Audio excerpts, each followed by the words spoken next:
Selamat malam buat Mbak Agustin. Apa kabar malam hari ini? Kita tunggu beberapa saat lagi ya. Kita tunggu sebentar ya sebelum kita mulai. Terima kasih buat kehadirannya Mbak Agustin. Ya, semoga malam hari ini bisa memberikan manfaat juga apa yang akan saya sampaikan, karena ini menyambung yang kemarin sih sebenarnya, karena kemarin nggak sempat dihabiskan. Jadi malam hari ini saya coba jelaskan lebih banyak lagi, tapi mungkin nggak panjang kali ya, kita singkat-singkat saja. Ya, selamat malam juga untuk Mai Tasya. Halo, apa kabar? Semoga malam hari ini ceria semuanya. Ya.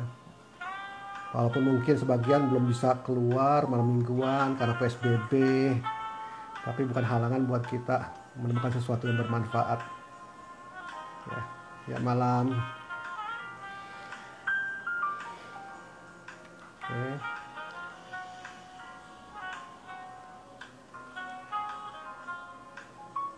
Semoga cuacanya cerah semua di sana ya. Puji Tuhan. Ya.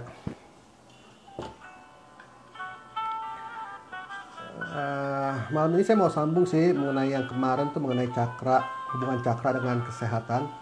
Tapi karena cakranya kan sudah berlalu nih, sekarang kita mau masuk ke aura. Makanya temanya saya ganti. Jadi fungsi aura dalam kehidupan manusia. Tapi aura itu sendiri nggak lepas dari cakra sebenarnya. Jadi antara cakra dengan aura itu saling berhubungan.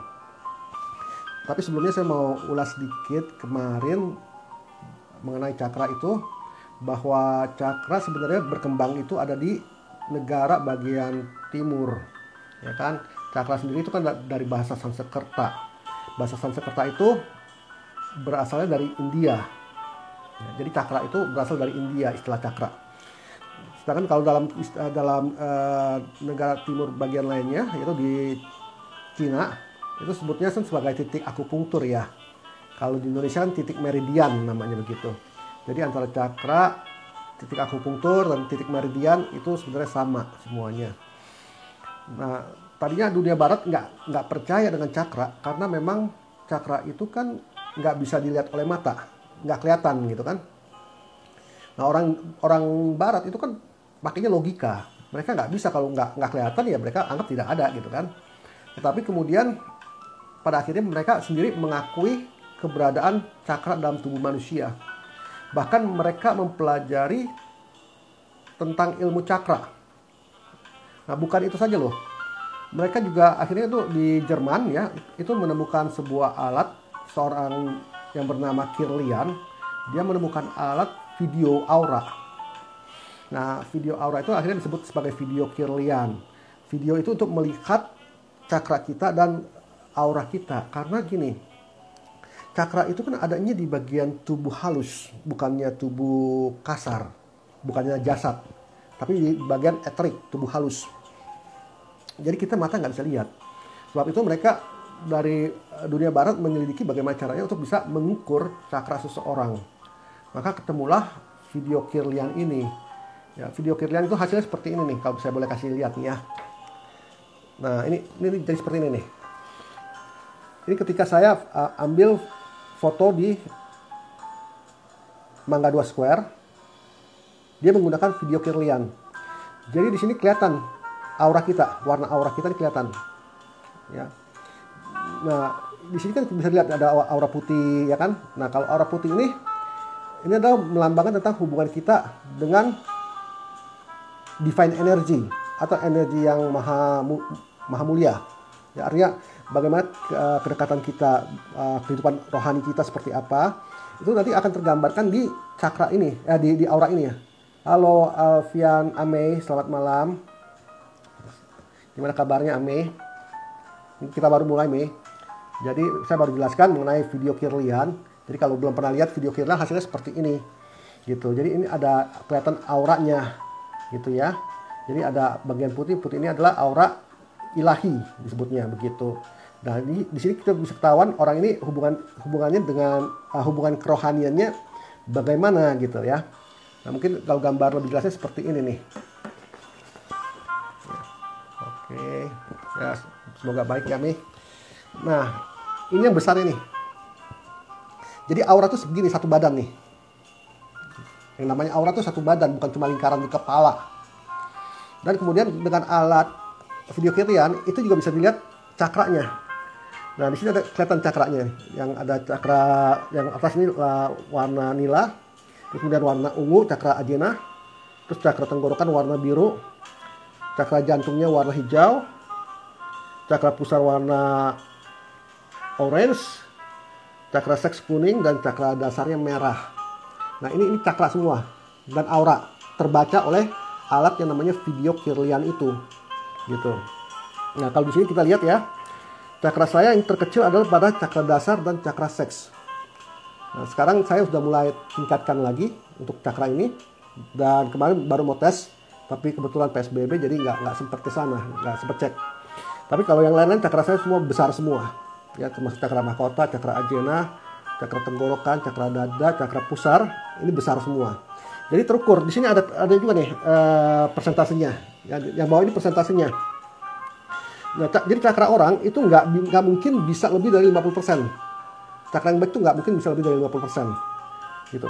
Nah, ini cakra mahkota saya 40%. Lalu kemudian cakra ajena saya 30%. Jadi ini udah termasuk tinggi gitu. Ini terbaca di sini oleh video kirlian. Dan bukan hanya ini aja, tapi juga ada penjelasan juga seperti ini nih. Nah, dia jelaskan juga di sini arti-arti warnanya gitu ya. Jadi ini bagus kalau ada yang di Jakarta mau cek aura, bisa di sini aja saya rekomendasi. Lalu kemudian ini hasilnya juga ada di sini. Hasilnya adalah warna lavender nila. Ya. Jadi orang nila itu apa aja gitu kan. Nah, orang nila itu termasuk orang yang tipenya magical. Magical itu artinya gaib gitu ya. Jadi terlibat dengan hal-hal yang berbau gaib. Terus kemudian mystical, orangnya penuh dengan mistis. Kemudian imajinasinya jalan. Terus kemudian ethereal tubuh halusnya. Tubuh halusnya berkembang, lalu kemudian intuisinya baik gitu ya. Nah, ini auranya ini adalah aura indigo. Yang warna nila ini. Ya, warna nila ini aura indigo namanya. Jadi indigo itu bukan suatu bukan karakter, bukan. Surabaya. Halo, selamat malam, saya sapa dulu nih Tarot Yin Yang. Selamat malam, salam kenal ya Tarot Yin Yang. Malam hari ini kita sedang membahas mengenai aura. Ya, Agustin, Surabaya nggak ada ya kok. Kemarin sih ada, saya dapat kabar di Surabaya itu ada. Tapi alatnya rusak. Gitu loh. Ketika dihubungi dia bilang, "Waduh, maaf nih, alat saya rusak," katanya begitu. Jadi nggak bisa cek gitu. Karena di Surabaya cuma ada satu orang yang punya. Kalau di Jakarta sih banyak ya. Di Jakarta tuh ada 4 orang yang punya alat ini. Jadi di Permata Hijau ada, di Mangga 2 ada sekitar 2 orang, Permata Hijau ada 1 orang, terus satu lagi di mana ya, ada 4 orang tuh kalau yang punya di Jakarta alat ini. Kalau Surabaya cuma ada 1. Nah, itu kebetulan juga alatnya rusak gitu loh. Jadi seperti itu. Dan coba nanti kapan saya kasih nomor teleponnya, mungkin bisa telepon deh ke Surabaya. Bisa tanya dia alatnya udah bener atau belum gitu kan. Ya. Jadi seperti itu bayangan yang mengenai video kirlian ya. Jadi dengan video kirlian tuh terbaca semua, cakranya terbaca, auranya terbaca gitu. Ya, karena mata fisik ini nggak bisa lihat sebenarnya. Mata fisik nggak bisa lihat cakra, gitu. Ya. Artinya nggak bisa mengukur berapa persen gitu kan. Kadang-kadang kan ada orang kan bisa ngukur tuh. Oh, cakra pusarnya sekian persen, cakra dadanya sekian persen, cakra tenggorokannya sekian persen, ya kan? Dan yang saya tanya tuh sebenarnya gini, itu matematikanya dari mana bisa dapat persentase gitu loh. Kita bisa lihat, saya sapa dulu nih Bapak atau Ibu nih, Manurung ya. Selamat malam, salam kenal untuk Bapak atau Ibu nih. ya, manurung. Oke, kita sedang membahas masalah mengenai cakra dan aura di sini. Jadi mata itu kadang-kadang ada yang punya gift, dia bisa lihat warnanya loh ya, yang dia lihat warna cakra, tetapi tidak bisa mempersentase. Seperti saya ngelihat warna cakra, saya cuma bisa bilang warnanya bagus, kurang, atau jelek. Udah itu aja. Saya nggak bisa persentasenya dari mana gitu loh. Ya kan, matematikanya dari mana, nggak ada gitu kan. Tapi kalau dengan video kirlian itu jelas, karena gini, mereka sudah video kirlian ini sudah diprogram sedemikian rupa sehingga bisa mengukur energi gas tubuh gas kita, energinya dia bisa ukur gitu. Nah dari situ kan dia bisa dapat, oh dengan tubuh gas sekian maka ini 100%, kurang menjadi sekian persen gitu kan. Makanya dengan alat itu karena dia diprogram, dia bisa menentukan berapa persen. Tapi kalau kita dengan mata nggak bisa gitu ya, nggak bisa diukur. Nah alat video kirlian ini ya, kalau saya boleh bilang itu dia sama seperti foto ronsen. Kalau foto ronsen itu kan untuk mengetahui bagian dalam tubuh jasad, ya kan, tubuh kasar kita nih. Tapi kalau video kirlian untuk mengetahui bagian dalam dari tubuh eterik, tubuh halus. Ya, jadi kalau saya boleh bilang cakra itu sama dengan organ tubuh sebenarnya, gitu. Jadi cakra itu cukup vital juga untuk kita mengetahui kesehatan kita bisa diukur dari situ, ya kan. Kesehatan psikis, kesehatan mental bisa diukur dari cakranya, energinya diukur dari cakranya, itu bisa ketahuan gitu loh. Makanya cakra itu penting juga sebenarnya gitu. Nah lalu kemudian apa sih yang dimaksud dengan tubuh gas, ya kan? Nah nanti saya akan jelaskan apa yang dimaksud dengan tubuh gas, ya. Tapi yang saya mau kasih tahu gini loh, sekali lagi saya ulang nih, tubuh manusia itu terdiri dari dua, yaitu tubuh jasad dan tubuh etrik atau tubuh halus. Nah, tubuh etrik atau tubuh halus ini disebut juga dengan bioplasmik. Ya. Nah, apa itu bioplasmik? Bioplasmik itu, bio itu artinya hidup atau kehidupan. Ya. Plasmik itu artinya plasma. Tetapi plasma di sini beda pengertiannya dengan plasma darah. Ya. Plasma di sini adalah merupakan unsur gas yang sudah terionisasi dengan sempurna, atau bisa dikatakan gas yang mengandung partikel positif dan negatif. Itu sebabnya kan ada istilah yin yang, ya kan? Yin itu sifatnya negatif, dingin, yang itu sifatnya panas, ya kan, positif. Ya. Halo, selamat malam Novi. Selamat bergabung. Gimana kabarnya? Cuaca di sana bagus. Semoga cerah ya, Novi. Ini kita baru mulai, belum lama sih, baru berjalan. Saya baru tadi jelaskan mengenai video kirlian bahwa kita harus kalau mau mengukur aura dan cakra itu lebih baik dengan menggunakan video kirlian, itu lebih akurat hasilnya. Dan kita baru masuk bahwa tubuh manusia itu terdiri dari dua jenis, yaitu tubuh kasar atau tubuh jasad dan tubuh halus atau tubuh eterik yang disebut juga dengan tubuh gas, ya. Nah, atau juga disebut dengan bioplasmik. Ya, selamat malam Novi. Lalu kemudian bio itu artinya kehidupan, plasmik itu artinya plasma. Ya, plasma itu bukan beda dengan plasma darah. Plasma di sini adalah mengenai gas yang sudah terionisasi dengan sempurna gitu ya.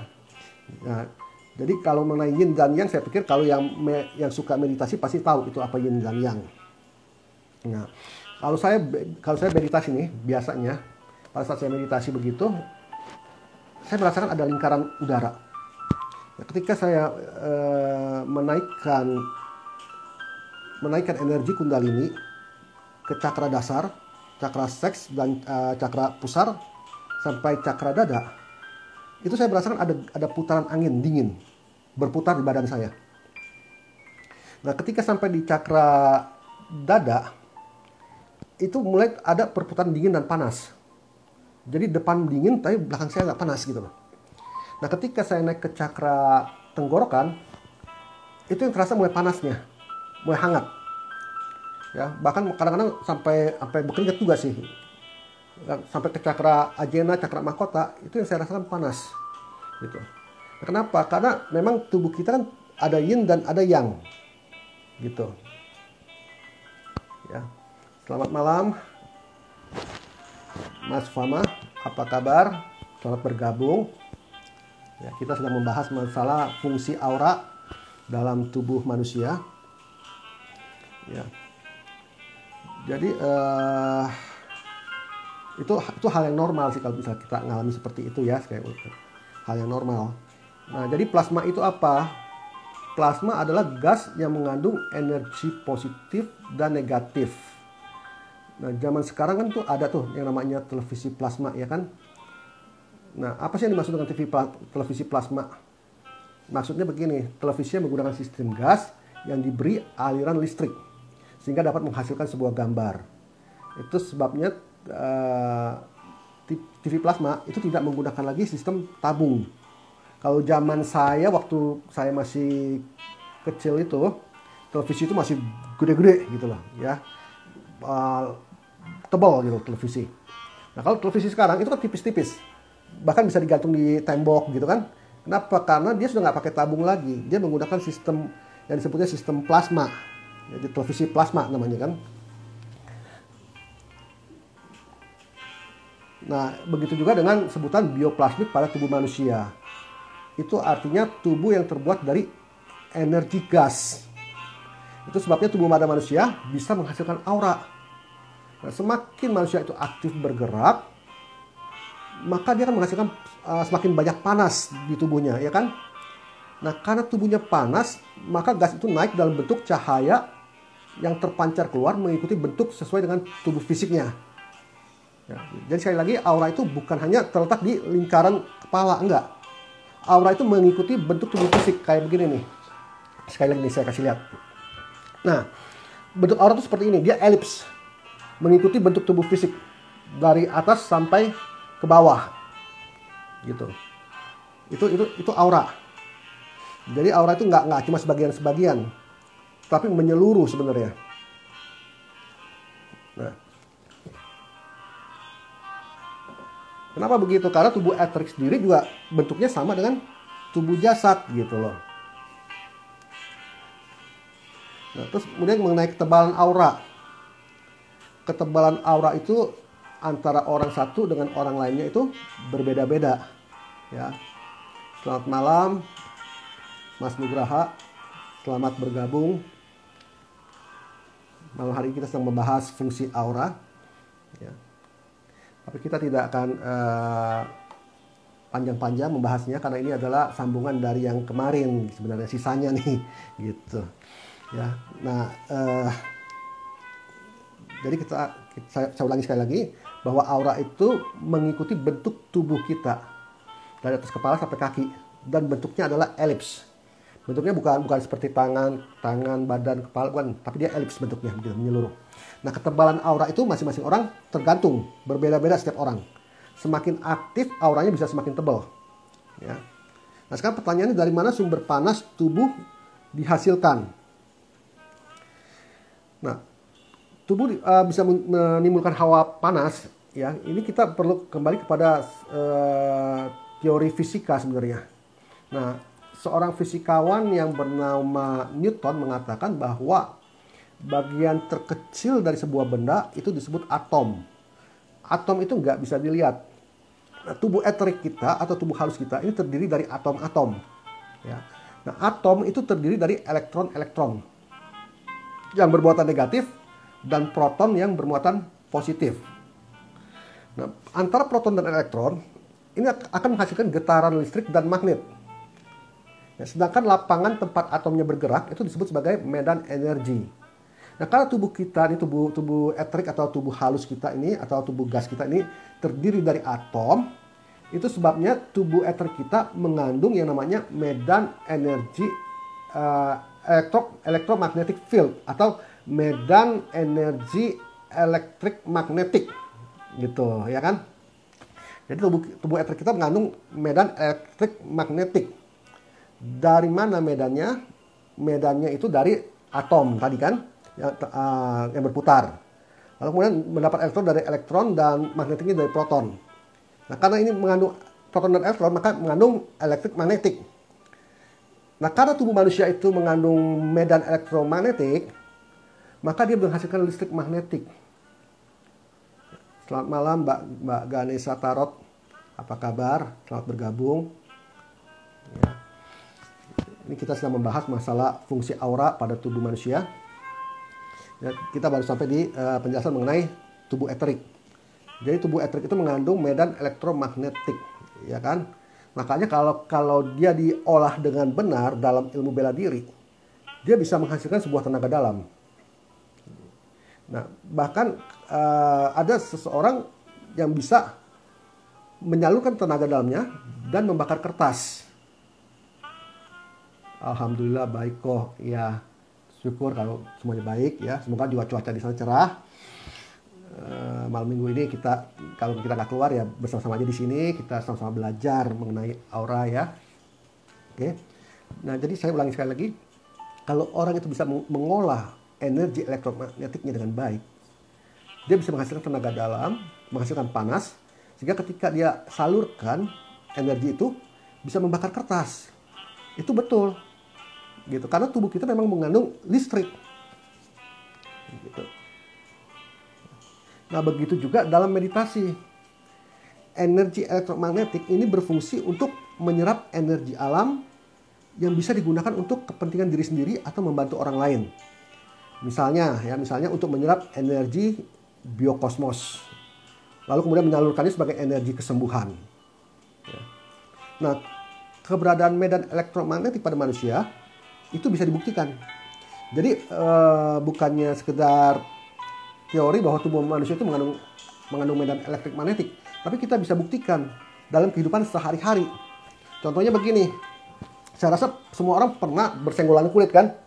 Ketika bersenggolan kulit, terasa seperti kesetrum gitu kan? Kok kayak kontak gitu kan? Nah, atau misalnya kita pegang sebuah benda, lagi jalan-jalan misalnya, terus kemudian ada railing tangga dari besi misalnya begitu kan? Lalu kemudian kita pegang, kok bisa tiba-tiba terasa seperti kesetrum ya? Padahal kan besinya tidak disalurkan, tidak mengalir aliran listrik. Kenapa bisa tersetrum? Itu karena tubuh kita memang mengandung listrik, tubuh elektrik kita. Jadi itu bisa dibuktikan dengan pengalaman sehari-hari. Saya pikir semua orang pasti pernah ngalamin seperti itu ya. Ketika bersenggolan kulit bergesekan begini seperti terasa kesetrum. Ya, itu membuktikan bahwa tubuh kita memang mengandung medan energi elektrik. Nah, saya kasih tip ya, bagaimana caranya untuk kita bisa tahu sebuah benda, cincin ataupun keris ataupun apa aja benda pusaka, apakah betul-betul itu punya isinya atau enggak, ada kodamnya atau tidak. Caranya gampang, kita nggak perlu pakai amalan, nggak perlu pakai apa namanya istilahnya ilmu-ilmuwan gitu ya. Caranya gampang, gini, kedua telapak tangan nih temukan begini, kemudian gosok sampai panas. Nah, setelah panas, arahkan ke bendanya. Rasakan ada sensasi nggak di situ. Ya. Kadang-kadang bisa terjadi seperti tarik menarik, atau tolak menolak, atau bisa ada rasa panas, atau rasa dingin, atau seperti ditusuk-tusuk di telapak. Ya. Nah, kenapa bisa terjadi sensasi seperti itu? Teorinya begini, kodam atau makhluk gaib itu dia juga terdiri dari medan elektrik magnetik. Kalau pernah nonton film-film horor, ya, ketika si makhluk ini lewat nih, lampu kan bisa berkedap-kedip tuh, per gitu kan, mati hidup. Kenapa? Karena kena gesekan energi dia, gitu loh. Dan ini benar. Jadi yang namanya makhluk halus, kodam, ya, makhluk halus, makhluk gaib, itu dia tubuhnya mengandung elektrik magnetik. Halo Lena, selamat malam, selamat bergabung. Kita baru mulai, Len. Gimana kabarnya? Jadi saya ulangi sekali lagi. makhluk gaib itu terdiri dari, dia memiliki yang namanya energi elektrik magnetik. Ya. Ketika kita menggosokkan telapak tangan seperti ini, maka menimbulkan panas. Menimbulkan panas. Panas ini mengandung magnet. Nah, karena si makhluk itu terdiri dari elektrik magnetik juga, maka ketika magnet diketemukan dengan magnet, dia akan terjadi sebuah gesekan. Makanya bisa ada sebuah sensasi. Nah, tapi kalau seandainya kita arahkan telapak tangan kita yang panas ini ke sebuah benda dan tidak merasakan apa-apa, berarti bendanya kosong. Bendanya nggak punya kodam, tidak ada isinya, nggak ada makhluk gaibnya di situ. Ya, tapi kalau kita arahkan dan dia terjadi sebuah sensasi, sensasi ini jangan dipatok ya, artinya harus tarik menarik atau dorong mendorong, nggak. Sensasi itu bisa tarik menarik, bisa mendorong dorong, bisa menimbulkan panas, bisa menimbulkan kesemutan seperti gerebet gitu ya telapak tangannya. Nah, jadi sensasi, pokoknya asal ada sensasi berarti itu dia punya makhluk gaib gitu. Nah, itu caranya. Jadi saya singkatkan satu tuh ya. Bagaimana caranya kita menguji sebuah benda apakah memiliki isi atau tidak dengan cara awam, ya. Bukan dengan cara amalan-amalan, bukan dengan cara yang goib-goib. Tapi kita dengan cara yang ilmiah. Itu bisa diketahui gitu. Nah, jadi cara kerja magnetik itu seperti itu ya kan. Nah, hal yang sama juga berlaku nih buat anak-anak indigo yang sensitif ya. Kadang-kadang kan suka tuh anak-anak indigo bilang, aduh kok saya oleng gitu kan. Kok kenapa ya saya sepertinya mau emosi, nggak tahu kenapa kok tiba-tiba saya mau seperti marah, kok kepala saya tiba-tiba pusing gitu kan ya. Selamat malam dengan Caci Moti ya, ini Mbak ya atau Mas nih ya, selamat malam, apa kabar, selamat hadir, selamat datang dan selamat bergabung. Kita sedang membahas masalah fungsi aura ya. Nah, jadi itu tadi ya sedikit mengenai, kalau ada yang mau bertanya nggak apa-apa bertanya ya, kita maksudnya interaktif aja, jangan saya ngomong aja nih, kalau bisa ada interaktifnya. Oke, jadi gitu juga dengan anak-anak indigo. Kenapa suka oleng-oleng begitu? Karena gini, alam ini kan bumi itu kan memiliki muatan magnet. Betul ya? Alam semesta itu juga terdiri dari magnet. Bulan itu pun ada magnet. Makanya kan air laut kan bisa pasang, bisa surut. Karena dia kena magnetnya kan. Nah, kalau si anak indigo ini energi yang nggak seimbang, maka dia akan terpengaruh. Makanya bisa oleng, bisa pusing. Sebab itu saya dorong kalau seperti itu untuk selalu meditasi. Dengan meditasi kita menyeimbangkan energi yang ada di tubuh kita. Sehingga kita tidak terpengaruh dengan energi yang di luar. Gitu. Bukan tidak terpengaruh, artinya bisa menyeimbangkan begitu loh. Bisa menyeimbangkan dengan energi yang ada di luar. Makanya penting untuk kita bisa meditasi gitu. Nah, jadi energi elektromagnetik ini sebenarnya dia tarik menarik. Ya, makanya seperti ada hukum law of attraction ya, kalau pernah dengar ya. Law of attraction itu kan mengajarkan kita harus berpikir positif. Kalau kita berpikir positif, kita akan menarik hal-hal yang positif. Itu betul. Karena teori tadi saya bilang, tubuh kita mengandung medan energi elektromagnetik. Alam pun sama, punya energi elektromagnetik. Ketika pikiran kita memikirkan hal-hal yang positif, ucapan kita mengatakan hal-hal yang positif, maka kita menarik yang positif. Sebaliknya kalau kita berpikir negatif, bertindak negatif, berkata-kata negatif, maka hal negatif yang akan datang dalam hidup kita gitu loh. Ya, makanya ada pepatah mengatakan gini, perbuatan baik mencegah hal yang jahat datang gitu loh. Kenapa? Karena itu, kalau kita melakukan hal yang baik, maka kita menarik yang baik semua dari alam semesta. Sebab itu kita harus melatih pikiran kita. Halo Putri, selamat bergabung. Gimana kabarnya Putri? Jadi saya ulangi sekali lagi, bahwa tubuh kita mengandung elektrik magnetik yang bisa tarik-menarik dengan alam juga. Sebab itu kita harus belajar untuk berpikir positif, selalu berkata-kata hal yang positif, supaya positif itu datang dalam hidup kita. Gitu. Kalau kita berpikiran negatif, putus asa, ya rasa semuanya jelek gitu kan, maka hal-hal yang jelek akan datang gitu loh. Nah, begitu juga dengan peralatan-peralatan elektronik yang ada di sekitar kita loh. Itu juga mengandung medan elektromagnetik. Bisa dibuktikan, ya bisa diukur juga dengan yang namanya ada alat namanya EMF, ya, Electric Magnetic Field.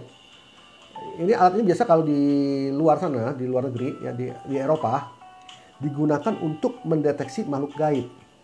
Gitu. Jadi kalau alatnya bunyi tet, berarti itu ada makhluk gaib. Karena makhluk gaib itu kan dari medan elektromagnetik, ya, terdeteksi. Nah, selain itu, alat itu juga bisa mengukur gelombang elektromagnetik dari sebuah elektronik, seberapa besar elektromagnetiknya. Bisa juga diukur seperti itu menggunakan alat itu ya. Nah, karena tubuh kita ini, sekali lagi saya ulangin, tubuh halus kita ini mengandung medan elektromagnetik, dan peralatan elektronik yang ada di sekitar kita juga mengandung medan elektromagnetik, maka kita bisa menyerap gelombang elektromagnetik yang berasal dari peralatan elektronik seperti handphone, terus kemudian televisi, ya kan, radio. Nah, makanya kenapa disarankan kalau tidur handphone matiin, gitu loh, televisi matikan, radio matikan, lampu dimatikan, supaya gelombang medan elektromagnetiknya nol atau paling tidak berkurang sekali. Sebab kalau tidak, tubuh kita akan menyerap gelombang-gelombang elektromagnetik yang dihasilkan oleh peralatan elektronik tadi. Hasilnya apa? Hasilnya bisa terjadi kanker, bisa radikal bebas, ya kan? Artinya salah satu kita bisa mati, bisa lebih cepat tua gitu loh. Jadi nggak baik tidur dengan handphone yang dalam posisi on, atau televisi yang dalam posisi on. Karena itu gelombangnya tadi terserap oleh tubuh kita secara otomatis tanpa kita sadari. Gitu. Makanya mulai sekarang ini kita harus ingat-ingat nih, gitu loh. Ya, gelombang elektromagnetik yang ada dalam tubuh kita ini bisa bersifat baik, tapi bisa bersifat juga tidak baik, tergantung kitanya gitu loh. Bersifat baik artinya apa? Artinya ketika saat kita menyerap energi-energi yang baik, maka itu akan datang yang baik. Tapi kalau tidak, ya yang tidak baik yang akan datang gitu loh. Jadi kita harus bisa mengatur, mengolah bagaimana caranya supaya kita menyerap hanya hal-hal yang positif dalam hidup. Nah, sekarang kita kembali ke masalah aura nih. Jadi aura itu sama seperti kalau saya boleh gambarkan, aura itu sama seperti keringat pada tubuh manusia. Semakin kita aktif bergerak, maka keringatnya kan semakin banyak karena ada panas yang dihasilkan. Ya. Nah, panas ini juga yang mendorong pancaran aura semakin kuat. Nah, sekarang saya akan coba kasih tip ya, bagaimana caranya melihat aura yang ada pada diri kita sendiri minimal, gitu kan, dengan cara biasa gitu ya.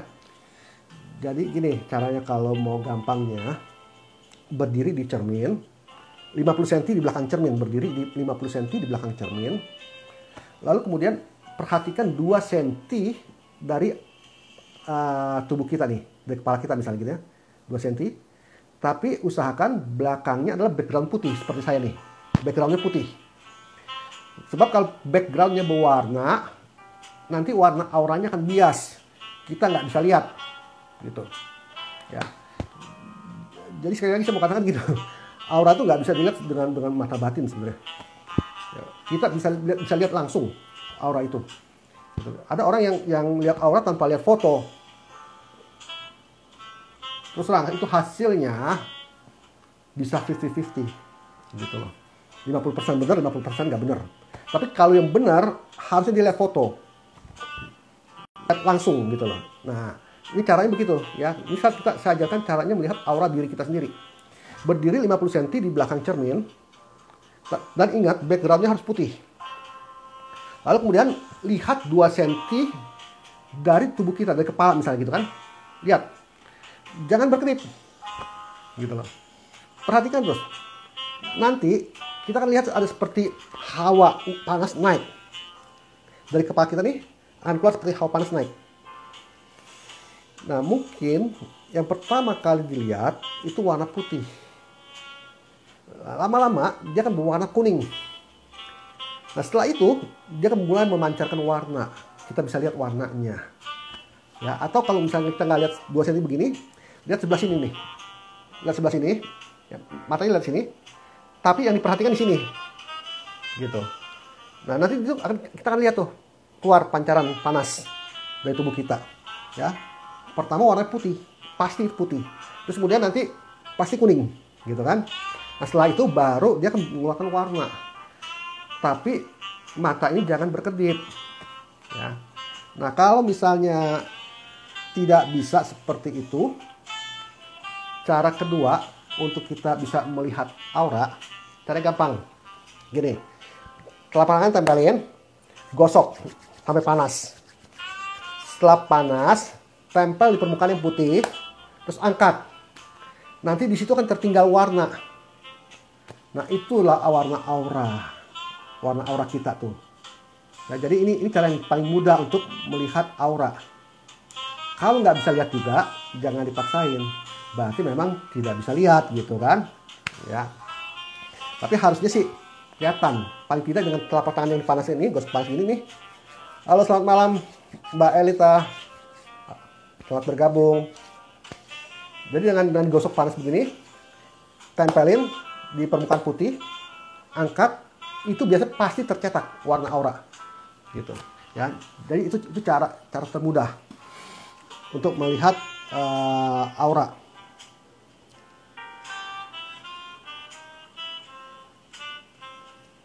Ya. Nah, jika warna auranya meredup, berarti ada masalah, gitu loh. Ya, warna maksud saya apa, warna cakra kalau meredup itu berarti ada masalah dalam kesehatan baik psikis maupun dalam fisik, gitu. Selamat malam Ciseli, bergabung juga. Ya, kita lagi bahas masalah fungsi aura pada tubuh manusia. Apa kabar di rumah? Baik semua? Ya, oke. Jadi tadi sampai di mana ya?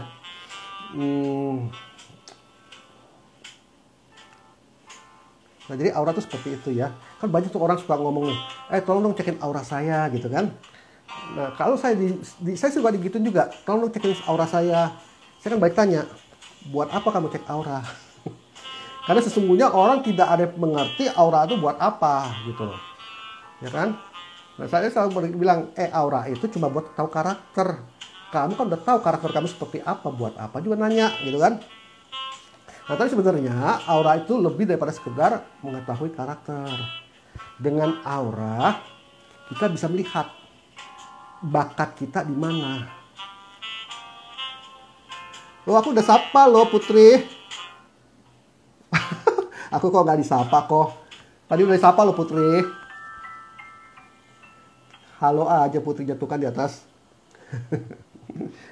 Udah kok Putri. Disapa lagi deh. Selamat malam Putri.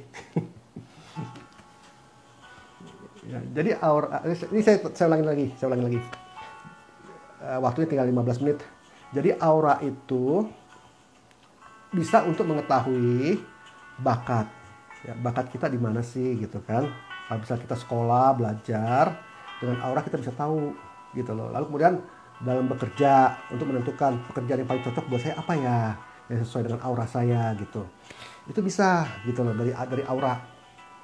Nah, jadi fungsi aura tuh dalam kehidupan manusia seperti itu ya. Bukan hanya untuk mengetahui kesehatan, tapi bisa juga mengetahui karakter, bisa mengetahui bakat jadi mana, untuk mengetahui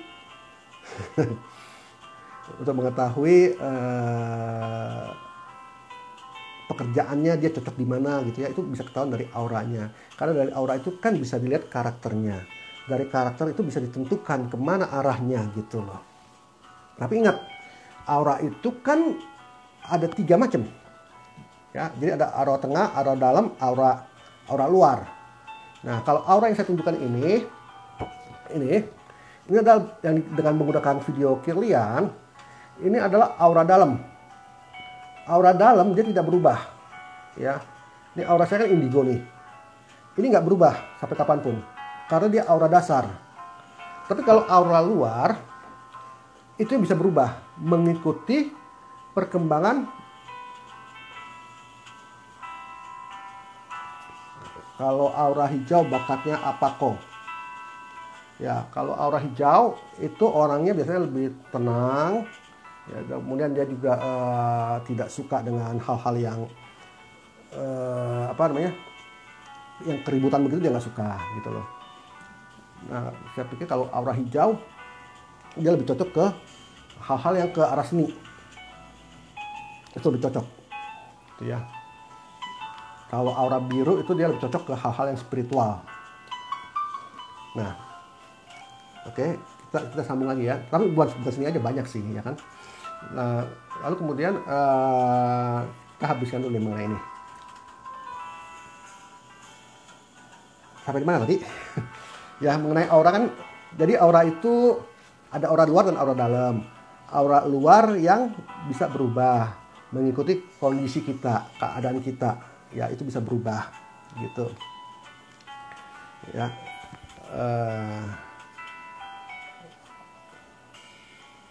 Bentar ya, Novi. Nah,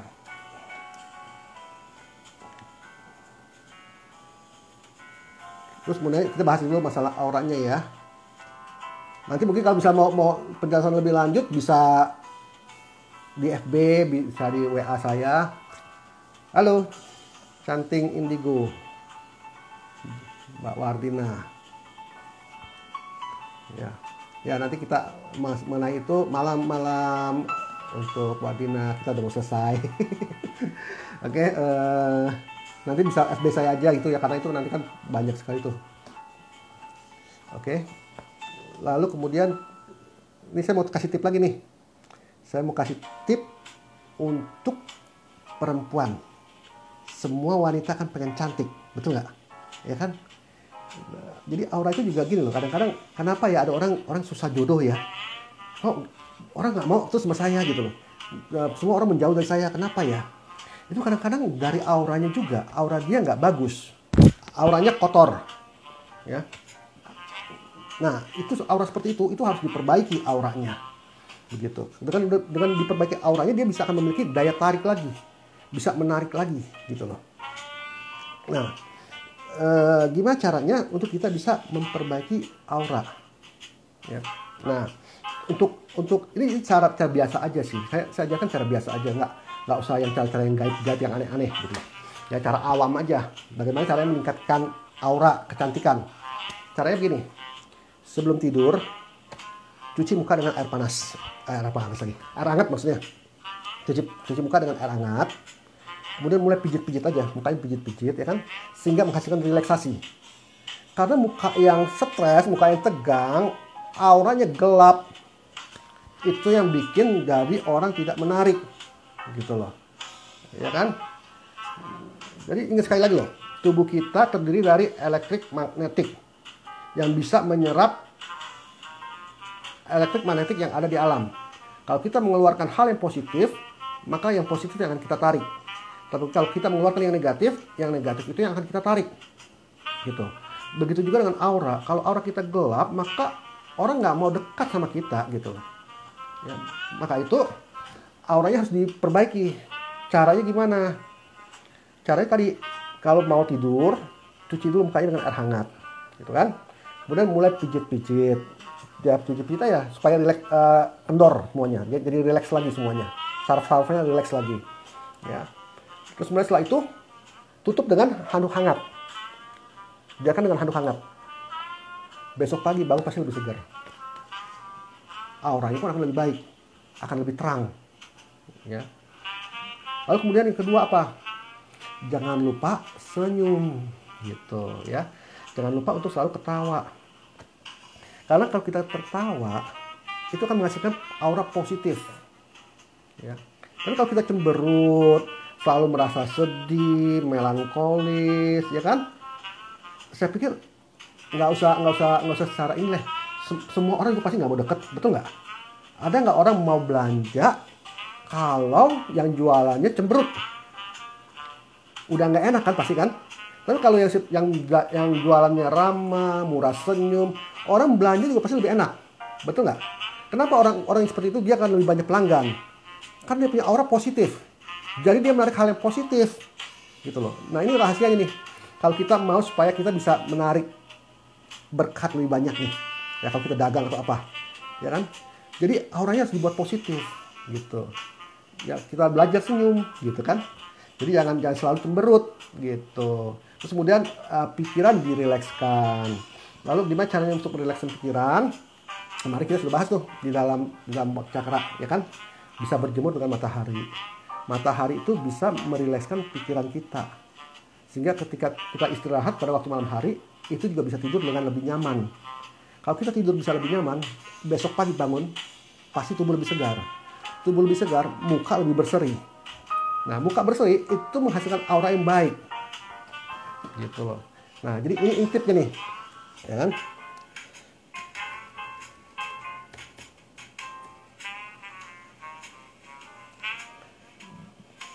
Nah, jadi tipnya di situ ya. Saya kasih 3 tip tadi kan.